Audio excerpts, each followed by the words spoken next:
Como policía de barrio, recibo llamadas para mediar en disputas constantemente.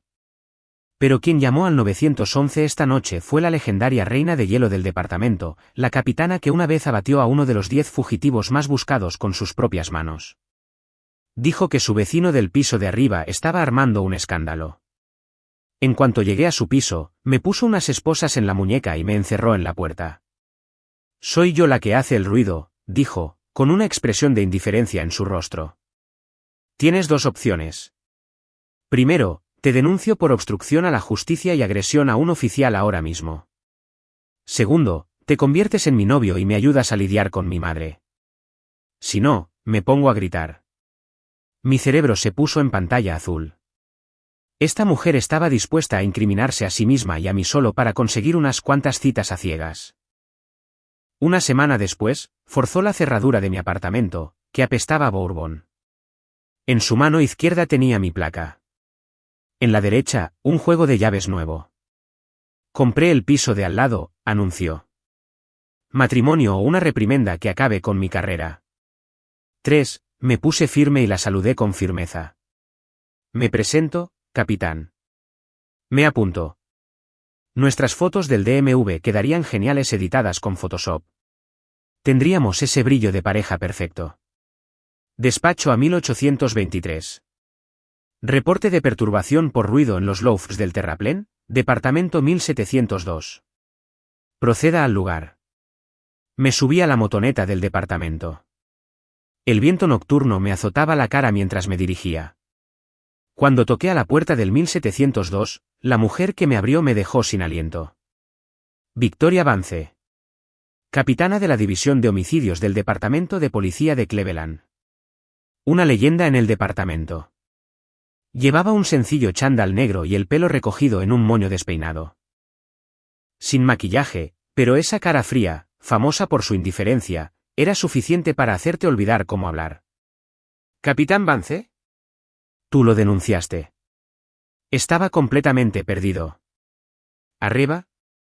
1802, dijo con voz entrecortada. Asentí y me di la vuelta hacia las escaleras. Di un paso antes de que me agarraran la muñeca. Clic, el frío acero tocó mi piel. Bajé la mirada. Unas relucientes esposas Smith y Wesson me sujetaban la muñeca a la manija de la puerta de su apartamento. Estaba inmovilizado, incapaz de moverme. Capitán, ¿qué demonios es esto? Mi mente era una pizarra en blanco. ¿Fue algún accidente extraño en el trabajo? ¿Estaba alucinando? Se apoyó en el marco de la puerta, observándome con frialdad. Hice el ruido. ¿Qué? Traerte aquí fue solo un pretexto. Sacó su iPhone y me lo mostró en la cara. Ahora mismo, tienes dos opciones. Una, llamo a asuntos internos y les digo que estabas obstruyendo mi investigación y me agrediste. Puedes despedirte del pago de horas extras de este mes y de cualquier posibilidad de adaptación el año que viene. Recordé los rumores sobre ella. Que preferiría quemar a una docena de policías corruptos antes que dejar libre a un culpable. Me empezó a brotar un sudor frío por la espalda. No estaba fanfarroneando. 2. Te conviertes en mi novio. Estaba segura de haberla oído mal. ¿Tú? ¿Qué?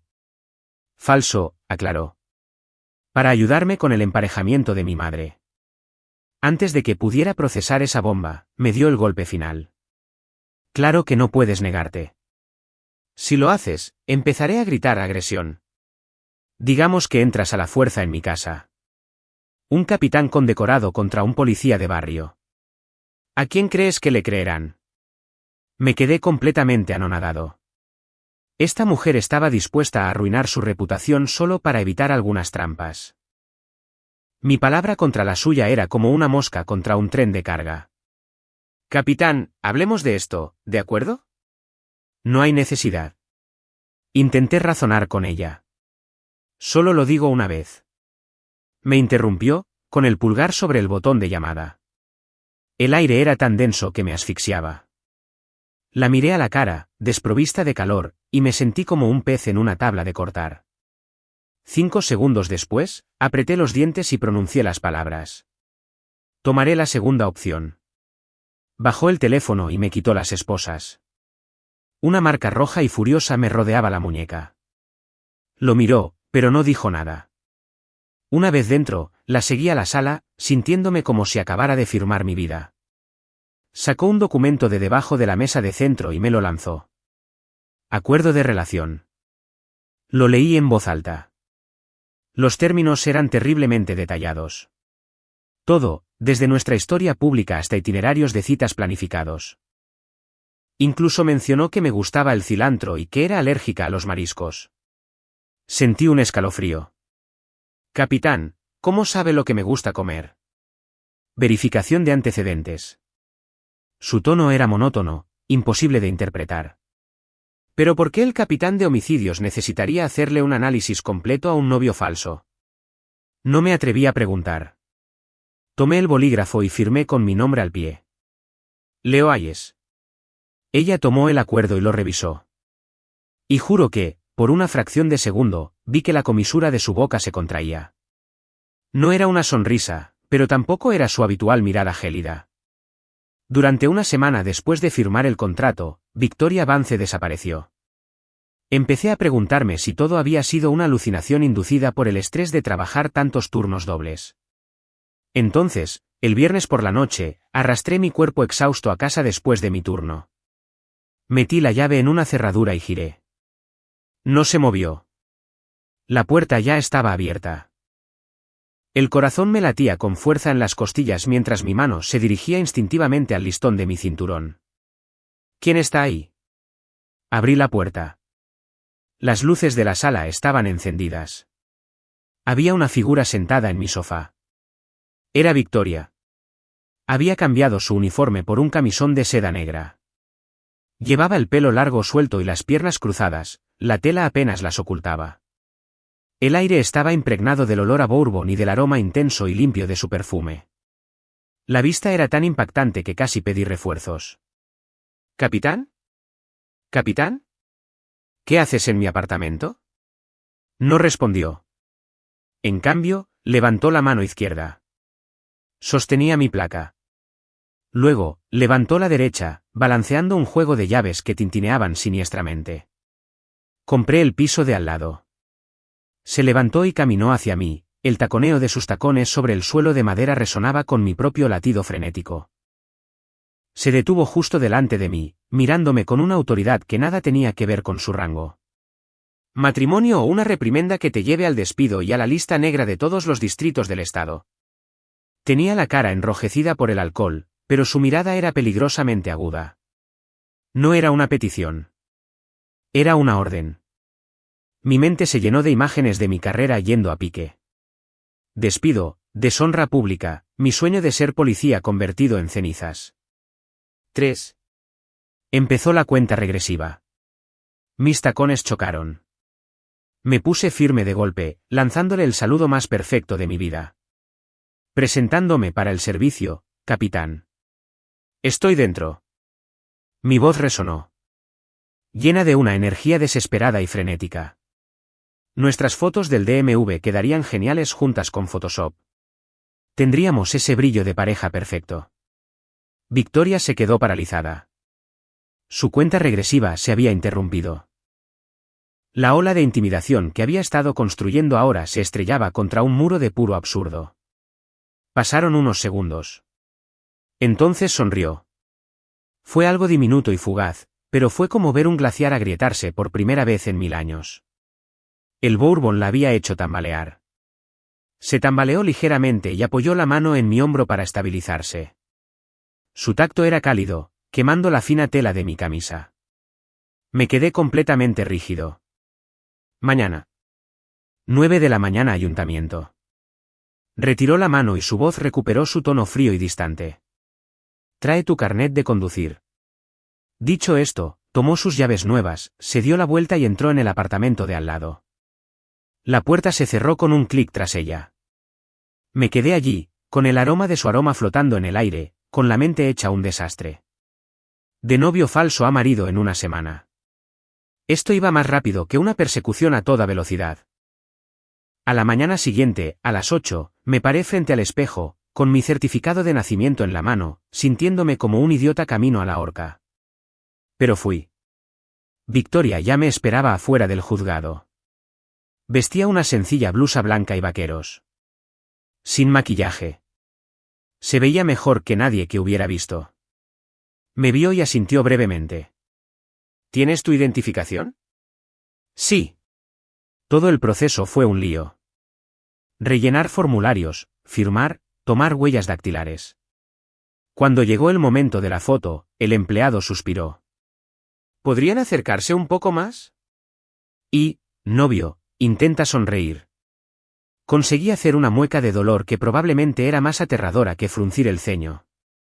El cuerpo de Victoria estaba completamente erguido, sin intención de moverse ni un centímetro.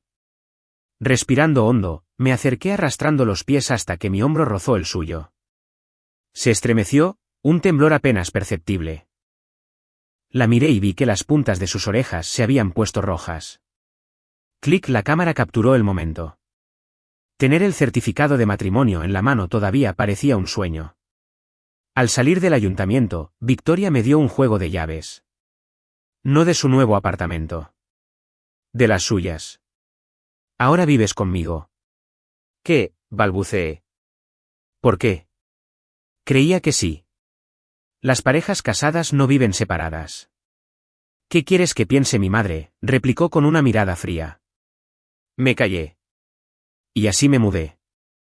Su apartamento era enorme, decorado con un estilo minimalista en blanco, negro y gris. Parecía menos un hogar y más una tienda de muebles de alta gama. No había calor. Ni rastro de vida. Señaló una habitación de invitados junto al dormitorio principal. Tu habitación. Y ella entró en su dormitorio y cerró la puerta con un clic decisivo.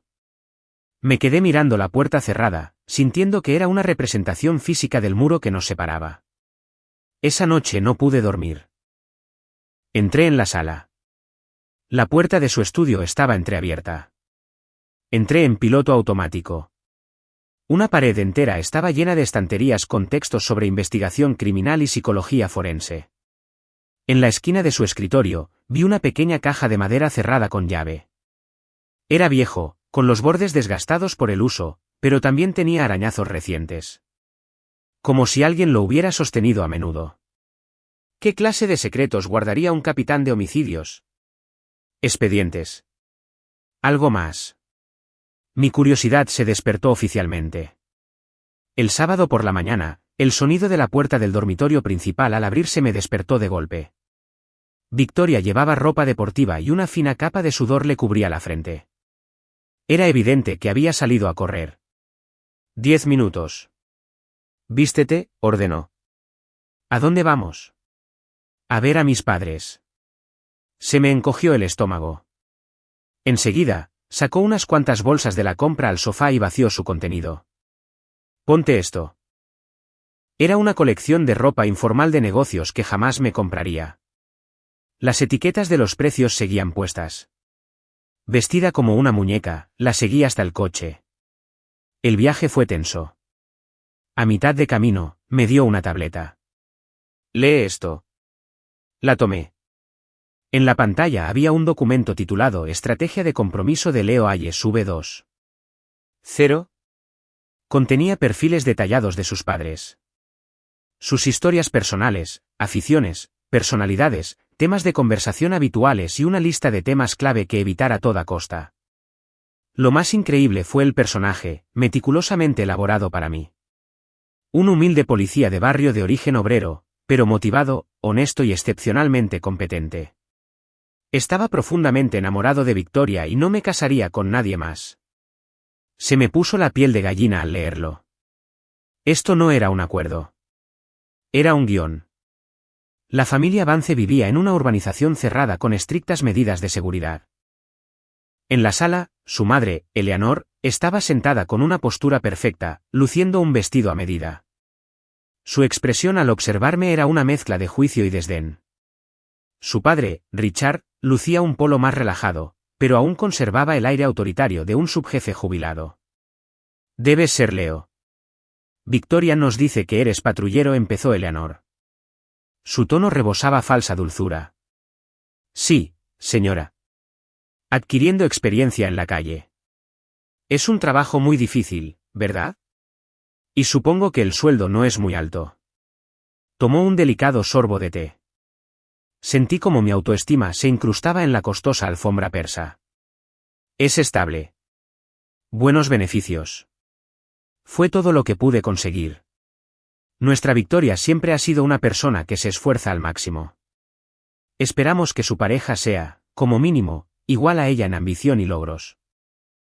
El mensaje fue clarísimo: no eres lo suficientemente buena para mi hija. Me quedé sin palabras, reducida a una sonrisa incómoda y congelada. Victoria estaba sentada a mi lado, silenciosa como una estatua. Justo cuando pensé que estaba a punto de asfixiarme, sonó el timbre. Entró un hombre con traje de diseñador y gafas con montura dorada, con bolsas de regalo de una marca de lujo.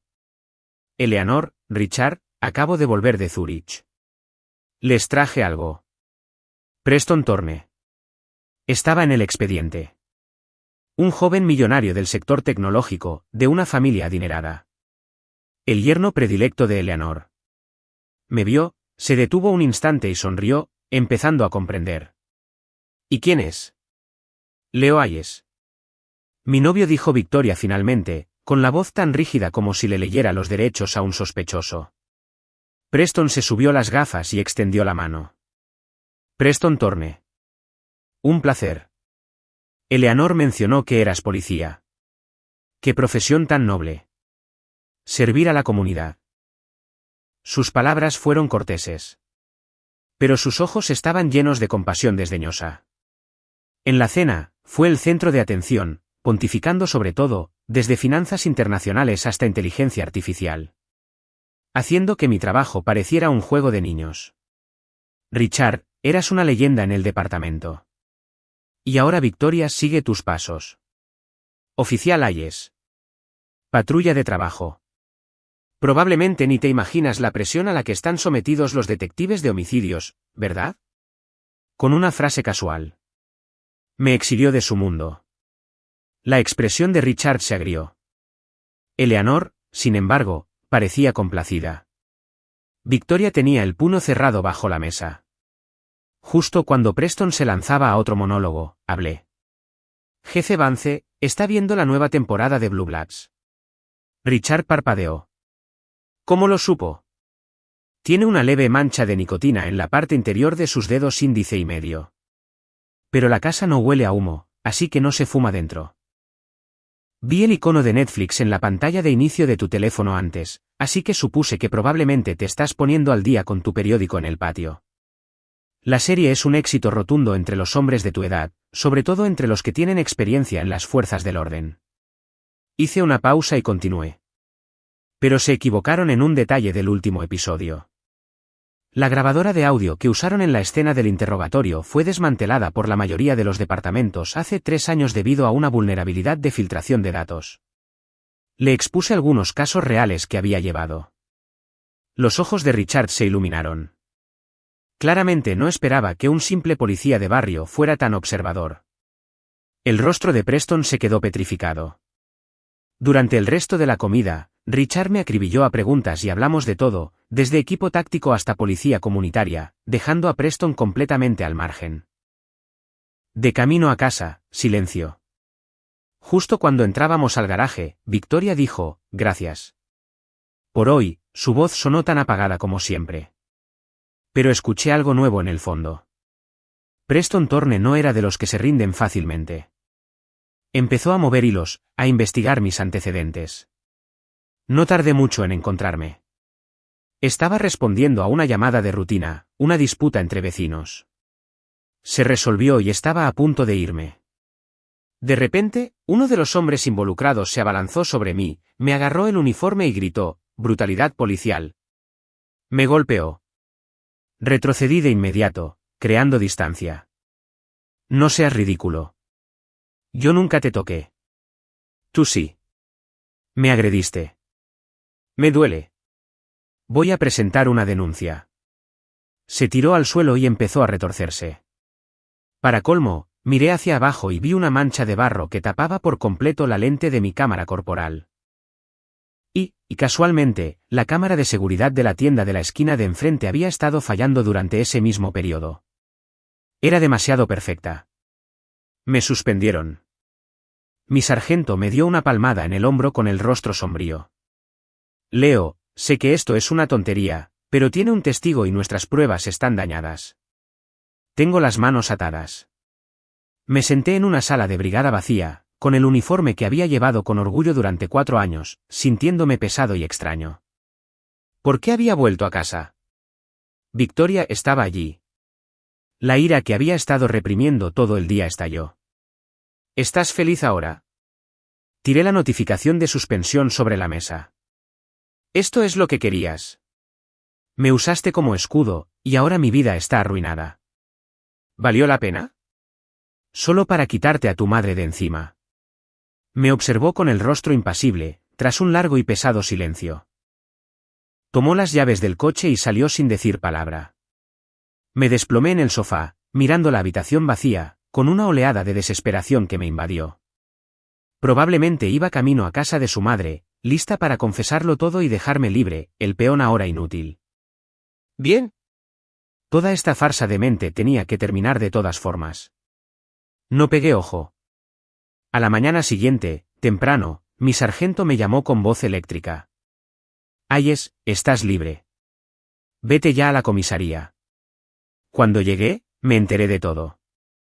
En plena noche, el hombre que me había acusado entró en la comisaría y retiró su denuncia. Confesó que le habían pagado para incriminarme. También delató a quien lo contrató, el asistente personal de Preston Thorne. Le pregunté a mi sargento qué había pasado. Me miró con un respeto renovado. Chico, no sé cómo lo hiciste, pero tienes un ángel tremendo cuidándote.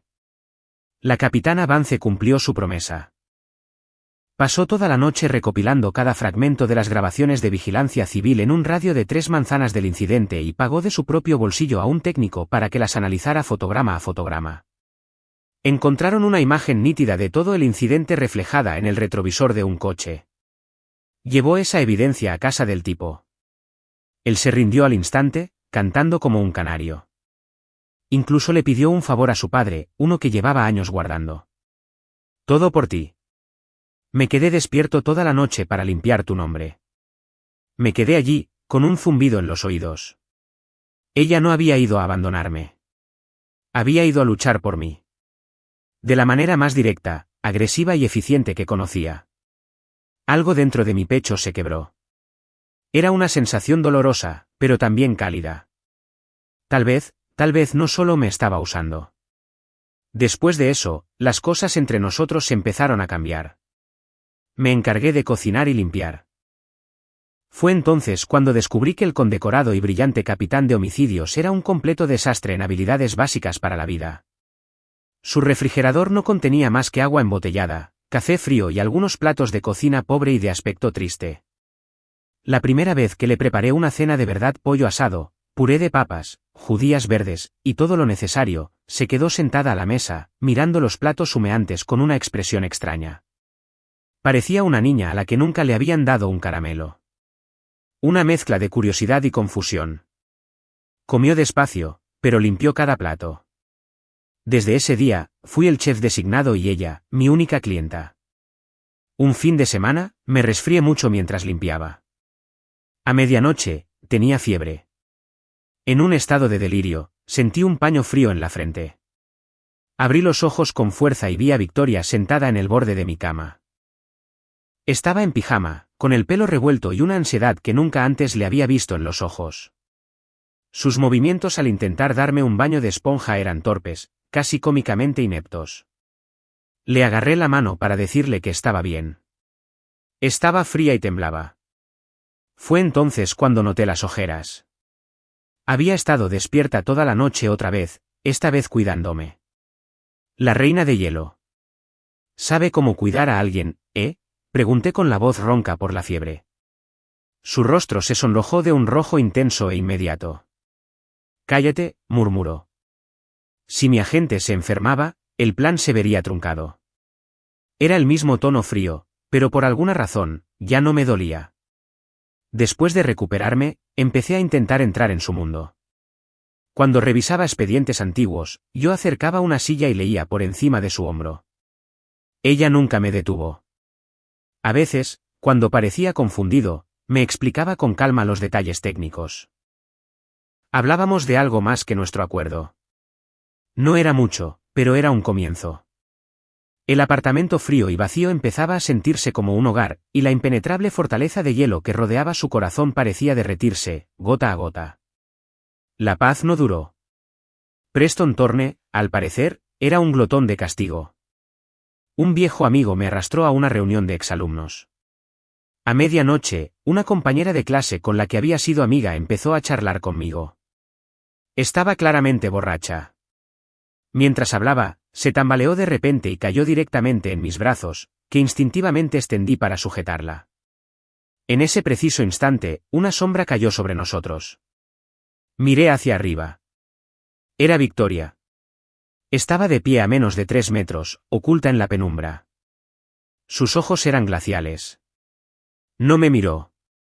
Caminó directamente hacia la mujer que estaba en mis brazos. No alzó la voz ni armó un escándalo. Simplemente se inclinó y le susurró algo al oído. La chica palideció. Parecía que había visto un fantasma. Se soltó de mi agarre y prácticamente salió corriendo del bar. Victoria se giró hacia mí. La furia cruda y posesiva en sus ojos me estremeció. El camino a casa fue sofocantemente silencioso. En cuanto entramos, me estrelló contra la pared. Era la primera vez que la veía perder el control. Nadie te toca excepto yo. Su voz era un gruñido bajo y gutural. Y entonces me besó. Fue un castigo. Bruto, desesperado y completamente ineficaz, como si intentara consumirme. Pero en sus ojos desorbitados, vi algo más brillar por un instante. Miedo puro y puro. Y en ese instante, mi propio miedo se desvaneció. No la aparté. Levanté las manos y la rodeé torpemente con ellas, dándole suaves palmaditas en la espalda. Se quedó paralizada. El beso frenético y castigador cesó. Su cuerpo se relajó contra el mío. Finalmente, hundió la cara en mi hombro, y pude sentir todo su cuerpo temblar. Como un animal herido que por fin había encontrado un lugar seguro donde esconderse. Después de esa noche, se formó entre nosotros una nueva dependencia tácita. Ella empezó a vigilarme, esperándome en la sala si trabajaba hasta tarde. Su excusa siempre era la misma: no puedo permitir que te maten en acto de servicio. Arruinaría el plan. Un día, mientras ella estaba en una conferencia, volví a su estudio. Esta vez, tenía una misión. En el cajón donde guardaba las llaves de repuesto del coche, encontré una llave pequeña y ornamentada. La llave de la caja de madera. Al abrirla, mi mundo dio un vuelco. No había archivos secretos. No había documentos confidenciales. Estaba lleno de información sobre mí. Una foto mía espontánea de la academia de policía, ayudando a una chica a la que se le habían caído los libros. La foto estaba amarillenta por los bordes. Era una copia de un boletín del distrito con una breve mención de mi primera condecoración. Mi nombre estaba encerrado en un círculo rojo. Un bolígrafo barato que se había quedado sin tinta, que recuerdo vagamente haber tirado a la basura de mi escritorio. Incluso hay una foto borrosa y pixelada mía jugando al baloncesto en la universidad, cuidadosamente plastificada. En el fondo de la caja había una agenda. Lo abrí por la primera página. La letra era nítida, pero la presión del bolígrafo denotaba una gran moderación. Orientación académica. Era el orador de la clase. Dijo que su sueño era ser un buen policía, proteger a la gente. Cuando sonreía, parecía el sol. Casi me caigo en la biblioteca hoy. Él me atrapó. Su mano estaba tan cálida. No me atreví a mirarlo, pero sabía que me ardían las orejas. Se graduó y lo asignaron al Distrito 18. Presenté una solicitud de traslado a la sede del CPD. Solo quería estar más cerca de él. Tiró un bolígrafo. Lo saqué de la basura. Me siento como un acosador, pero no puedo evitarlo. Mi madre me está obligando a tener otra cita a ciegas. Lo odio. Solo quiero extender la mano y agarrar a mi hijo, aunque eso signifique quemarme. Me temblaban las manos al pasar las páginas. No fue una trampa. Fue una cacería. Desde aquel día en la academia, yo había sido su objetivo. Toda su obsesión, su control, sus amenazas, todo provenía de un secreto. Un enamoramiento de años que nunca supo expresar. Miré la foto donde aparecía ayudando a esa chica desconocida con sus libros, y recordé de reojo a una chica con cara de piedra, pero orejas furiosamente rojas, que se alejaba de mí. Todo había estado ahí desde el principio. Guardé todo en una caja, la cerré con llave y cerré la puerta del estudio. Mi corazón era un mar de emociones contradictorias. Sentía rabia por haber sido manipulada. Pero, en el fondo, sentía una profunda conmoción y una profunda compasión por ella. Rechazado y humillado, Preston Thorne se descontroló. Se centró en un caso en el que yo trabajaba, una serie de robos. El miércoles por la noche, recibí una denuncia anónima. La persona que llamó dijo que mi informante clave en el caso había sido secuestrado y se encontraba retenido en un almacén abandonado en la zona sur. Me exigieron que fuera solo. La voz estaba camuflada, pero sabía que era una trampa. Era Preston. Pide refuerzos. Muere. La voz gruñó antes de colgar. Sabía que era una trampa para acorralarme. Pero tenía que irme. La vida de un informante estaba en juego. Le envié un mensaje a Victoria. Ratas en el almacén. Plan B. Era un código que usábamos en los entrenamientos de la academia. Significaba, me han descubierto. Es una trampa. Envía refuerzos a mi señal. No tenía ni idea de si lo recordaría. Era mi única esperanza. Conduje hasta el almacén. Era cavernoso y vacío, iluminado por unas pocas bombillas tenues y colgantes. En cuanto pisé el centro del piso, las persianas de acero se cerraron de golpe, sumiendo el espacio en una oscuridad casi total. Una docena de matones con tubos de plomo y bates de béisbol emergió de las sombras. Preston salió de detrás de ellos con una sonrisa torcida. Oficial Hayes. Nos volvemos a encontrar. ¿Dónde está?, pregunté con voz fría. ¿El informante? Ah, es irrelevante, dijo Preston con un gesto de la mano. Lo importante es ajustar cuentas. ¿Qué derecho tiene un policía de barrio inútil a quitarme lo que es mío? No malgasté palabras. Me puse en posición de combate. Aguanté un rato, pero eran 12 contra 1. Un tubo me impactó en la espalda, el dolor era abrasador. Una bota con punta de acero me dio en las costillas y caí al suelo. Mi brazo gritó en protesta al golpear el concreto. Preston tomó un tubo de plomo y caminó hacia mí. Dime, se burló, si te rompo las piernas hoy, ¿crees que Victoria seguirá queriendo quedar inválida? Levantó el tubo, apuntando a mi rodilla. Cerré los ojos con fuerza. ¡Bum! El sonido era ensordecedor. La puerta principal del almacén se salió de sus goznes, abierta de una patada desde afuera. Victoria se recortaba contra la luz, vestida con equipo táctico negro. La mirada en sus ojos era pura sangre. La mirada de Victoria me recorrió, catalogando mis heridas. En ese instante, su comportamiento cambió por completo. Se convirtió en una depredadora. Se movió. Sus acciones fueron brutalmente eficientes.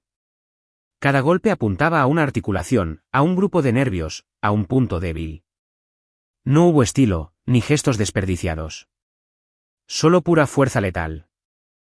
Los matones que momentos antes habían parecido tan amenazantes cayeron como bolos. El almacén se llenó de gritos. Preston la miró horrorizado. Nunca la había visto así. «Estás loco. Eres un maldito lunático», gritó, tambaleándose hacia atrás. Victoria le arrancó la tubería de una patada, acortó la distancia en un instante y le agarró el brazo, retorciéndolo con precisión experta. Crack. El sonido de huesos al romperse resonó en el espacio cavernoso. Mientras Preston aullaba de dolor, ella le dio un golpe en el pecho y lo inmovilizó contra el suelo. Tocarlo, dijo con voz más fría que una tumba, es 1000 veces peor que tocarme a mí. Justo entonces, las sirenas sonaron afuera y los refuerzos inundaron el almacén. Los oficiales que se apresuraron se detuvieron en seco, atónitos ante la escena. Victoria los ignoró a todos. Se acercó a mí, se quitó la chaqueta y me la echó sobre los hombros. Luego, delante de 2 docenas de colegas, que estaban atónitos, se agachó y me levantó en brazos. Tori, una mujer que intentaba zafarse. No te muevas, ordenó con voz tensa. Me llevó en brazos, pasando junto a los rostros atónitos de mis compañeros, hacia la ambulancia que esperaba. Dentro, me agarró la mano, con los nudillos blancos, y su fuerza amenazaba con destrozarme los huesos. Vi cómo le temblaban los hombros. Una gota de líquido caliente cayó en el dorso de mi mano. Una lágrima. Estaba llorando. Leo, no se te permite sufrir daño grave. Es una orden, dijo con voz entrecortada, mostrándome una vulnerabilidad que jamás creí posible.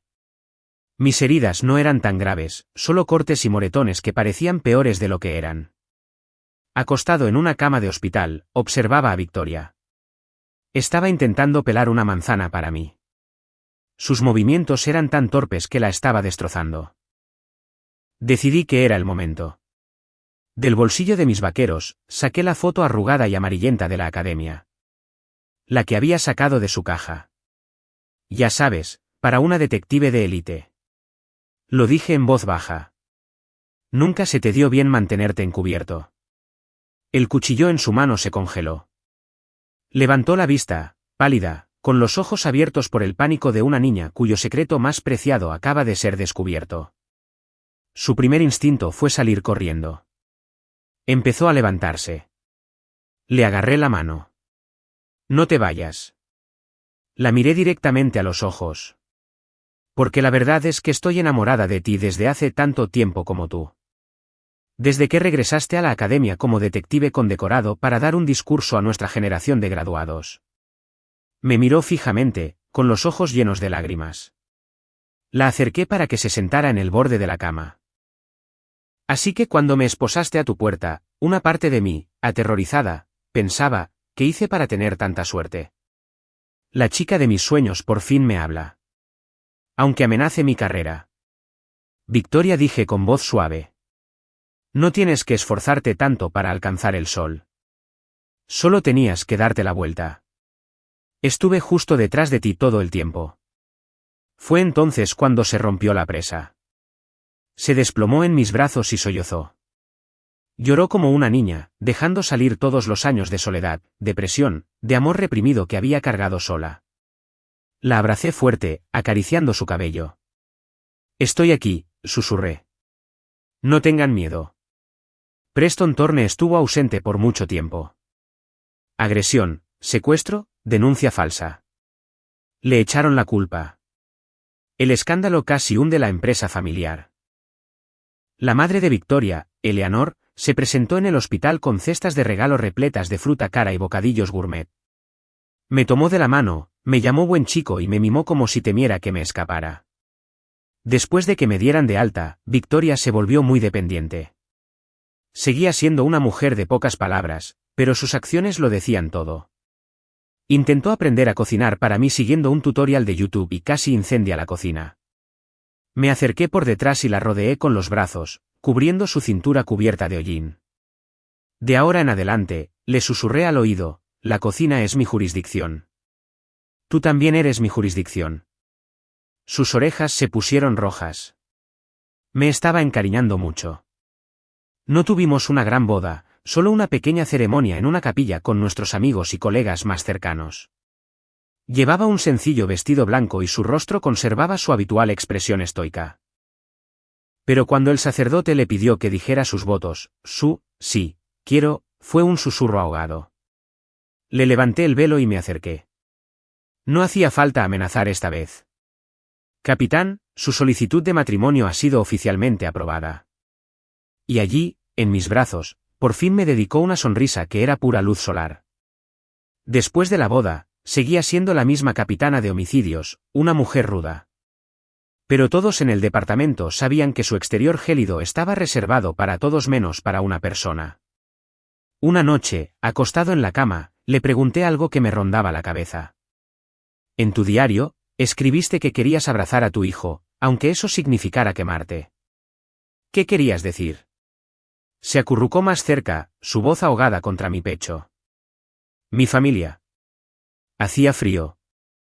Mi padre estaba casado con su trabajo y mi madre con su estatus social. Aprendí a estar sola, a no depender de nadie. Y entonces te conocí. Eras tan cálida, Leo. Me asusté. Tenía miedo de que si me acercaba demasiado, arruinaría su vida. Que mi oscuridad apagara tu luz. Así que usé las únicas herramientas que tenía, la intimidación por la fuerza. Intenté encadenarte. Tenía tanto miedo de que si alguna vez te soltaba, salieras corriendo. La abracé con más fuerza y le besé la cabeza. Eres una detective brillante, Tori. Pero a veces eres una auténtica tonta. No soy el hijo. Solo soy tu hombre.